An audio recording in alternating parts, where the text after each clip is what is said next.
Good day, I'm Stephen McHugh and this is your JIS News for Wednesday, December 27. Road fatalities now stand at 316 since the start of the year. Up to news time, reports from the Road Safety Unit said 3 persons were killed over the Christmas holiday. On December 22, a female pedestrian was killed along Barnett Street in St. James during a hit-and-run incident. A male pedal cyclist was also killed in a hit-and-run road crash along the Old Folly Main Road in St. Anne on December 24. Also in St. James on Christmas Eve, a passenger in a commercial motor vehicle was killed along the Stonehenge Main Road. While appealing for the motorists involved in the hit-and-run crashes to turn themselves into the police, Director of the Road Safety Unit, Caenwood, is urging road users to exercise caution. We believe that for the year 2018, we are going to have to battle again to get the numbers below 300. Right? And therefore, we are appealing to persons from now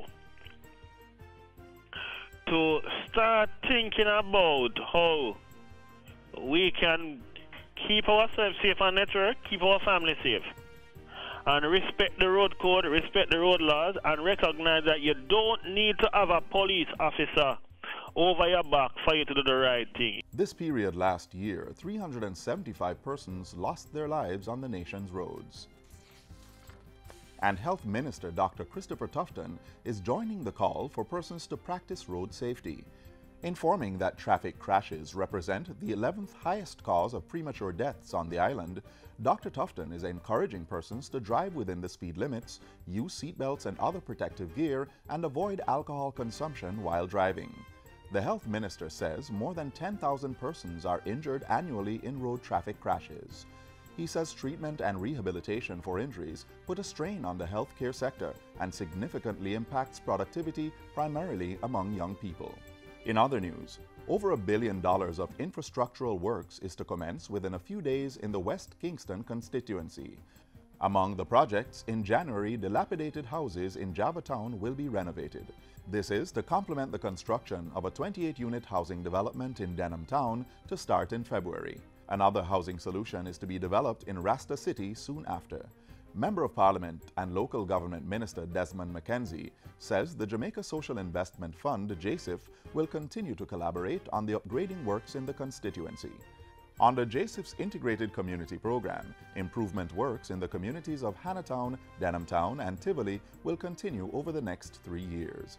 Mr. McKenzie says these are positive signs that the constituency is moving forward since being violently affected by the May 2010 incursion.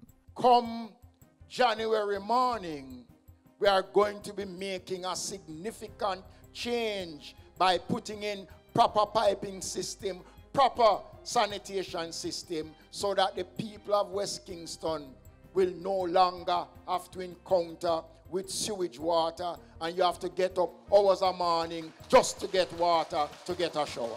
Mr. McKenzie made the statements at a treat for the elderly of the constituency on Friday. Dozens of senior citizens were feted and presented with gifts at the treat, which was introduced back in 1964. The Ministry of National Security has called for the advance payment guarantee held by Maybury Investments Limited on behalf of O'Brien's Car Sales and Rental. The guarantee in the amount of $213.5 million was requested after O'Brien Car Sales failed to provide the ministry with a detailed statement of the advance paid for the delivery of 200 pre-owned vehicles to the Jamaica Constabulary Force. Only 30 of those vehicles were handed over to the force, while 66 remain on the wharves to be cleared.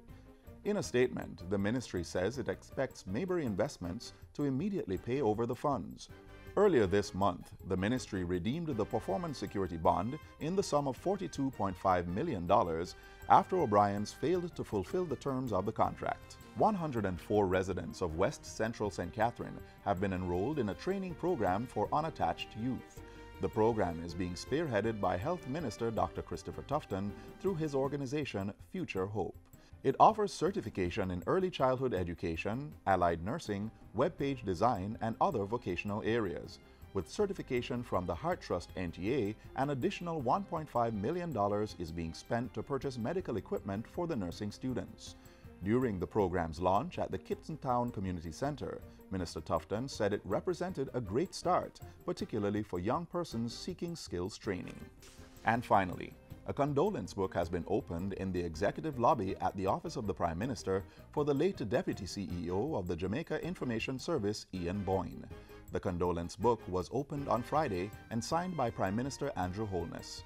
The book can be signed by visitors to the OPM. Meanwhile, on Boxing Day, wife of the Prime Minister, Juliet Holness, signed the condolence book mounted at the head office of the Jamaica Information Service. Ian Boyne, who was also Chief State Liaison for the JIS, died on December 18 at hospital following a period of illness. And that's it for JIS News Today. I'm Stephen McHugh. Thanks for watching.